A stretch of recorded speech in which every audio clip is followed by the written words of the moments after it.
Speaker తొలగింపుపై 9న చర్చ. అవిశ్వాస తీర్మానంపై లోక్సభలో అదే రోజు ఓటింగ్. పార్లమెంటరీ వ్యవహారాల మంత్రి రిజిజు వెల్లడి. మలి విడత సమావేశాలు ఆసక్తికరం. కీలక బిల్లు తీసుకురాబోతున్నాం, అదేమిటో ఇప్పుడు బహిర్గతం చేయం. పార్లమెంటు నడవడానికి సహకరించకుంటే గిలిటెన్ తీసుకుంటూ పోతాం. విపక్షాలకు కేంద్ర మంత్రి హెచ్చరిక.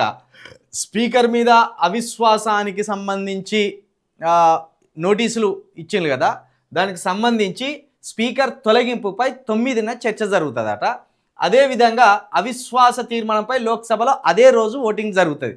బహుశా స్పీకర్ మీద అవిశ్వాస తీర్మానం నీకు నోటీసులు ఇచ్చినా, చర్చ జరిగినా, ఇప్పుడు ఎన్డీఏ ప్రభుత్వానికే మెజారిటీ ఉంది కాబట్టి స్పీకర్ని తొలగించే అవకాశం ఉండకపోవచ్చు అనేది నా యొక్క ఆలోచన. ఎందుకంటే మెజారిటీ సభ్యులు బీజేపీలో ఉన్నారు, బీజేపీ మిత్రపక్షాలే లోక్సభలో రాజ్యసభలో మెజారిటీ సభ్యులు ఉన్నారు కాబట్టి స్పీకర్కి వచ్చిన నష్టమేమి లేదు, స్పీకర్ పదవికి వచ్చిన భయం ఏమి లేదు. అయితే వీళ్ళు ఏదో కీలకమైన బిల్లుని తీసుకురాబోతున్నారట. మరి ఈ కీలకమైన బిల్లు ఏంటిది? ఇది దేశాన్ని మొత్తం ఏమన్నా ఆగం పట్టించే బిల్లా, లేకపోతే దేశం పేరే మార్చే బిల్లా? ఏం బిల్లు ఇప్పుడు చెప్పరాట. పార్లమెంటు నడవకుంటే ఎవరు అడ్డుపడ్డా కొట్టి మరి పార్లమెంట్ నడిపిస్తాం అనేది కూడా వీళ్ళు చెప్పదలుచుకున్నారు.